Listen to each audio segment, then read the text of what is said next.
ये कहानी है नारियल के जन्म की। नारियल का जन्म कैसे हुआ? प्राचीन काल में सत्यव्रत नाम के एक राजा राज करते थे। वह प्रतिदिन पूजा पाठ किया करते। उनके पास किसी चीज की कमी नहीं थी। वह धन दौलत से लेकर हर प्रकार की सुविधा से समृद्ध थे।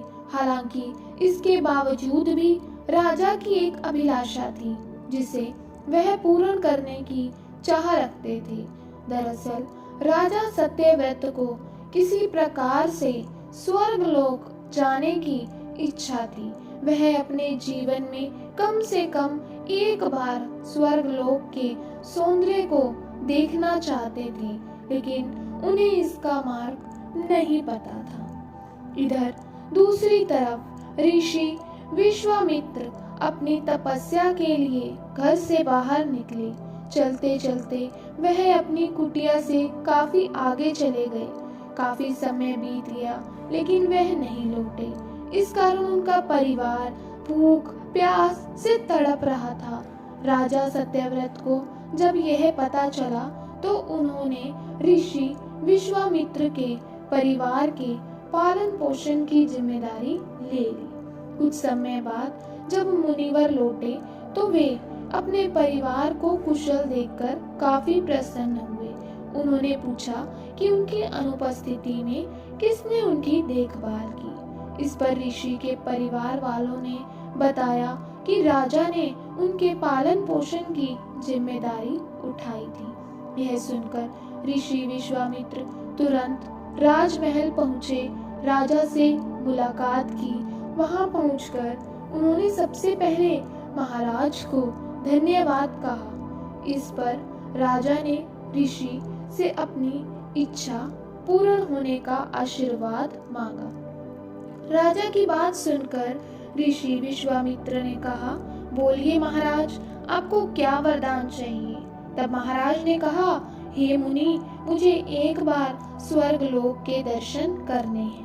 कृपा करके मुझे वहां जाने का वरदान दें। राजा की प्रार्थना सुनकर ऋषि विश्वामित्र ने एक रास्ता बनाया जो स्वर्गलोक की ओर जाता था।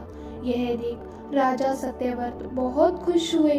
वह तुरंत उस रास्ते पर चल पड़े। स्वर्गलोक पहुंच गए। यहाँ पहुंचते ही इंद्रदेव ने उन्हें नीचे धक्का दे दिया, जिसके कारण वो सीधे धरती पर जा गिरे।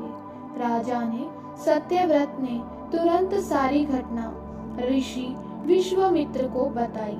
राज की बात सुनकर ऋषि विश्वामित्र गुस्से से आग बबूला हो गए। उन्होंने तुरंत सभी देवी देवताओं से इस बारे में बात की और इस समस्या का हल निकाला, जिसके बाद राजा के लिए एक नया स्वर्गलोक बनाया गया। नए स्वर्गलोक को पृथ्वी और देवताओं के स्वर्गलोक के बीचों बीच स्थापित किया गया ताकि किसी को परेशानी ना हो। नए स्वर्गलोक से राजा सत्यव्रत तो बहुत खुश हुए, लेकिन विश्वामित्र को एक चिंता लगातार सता रही थी।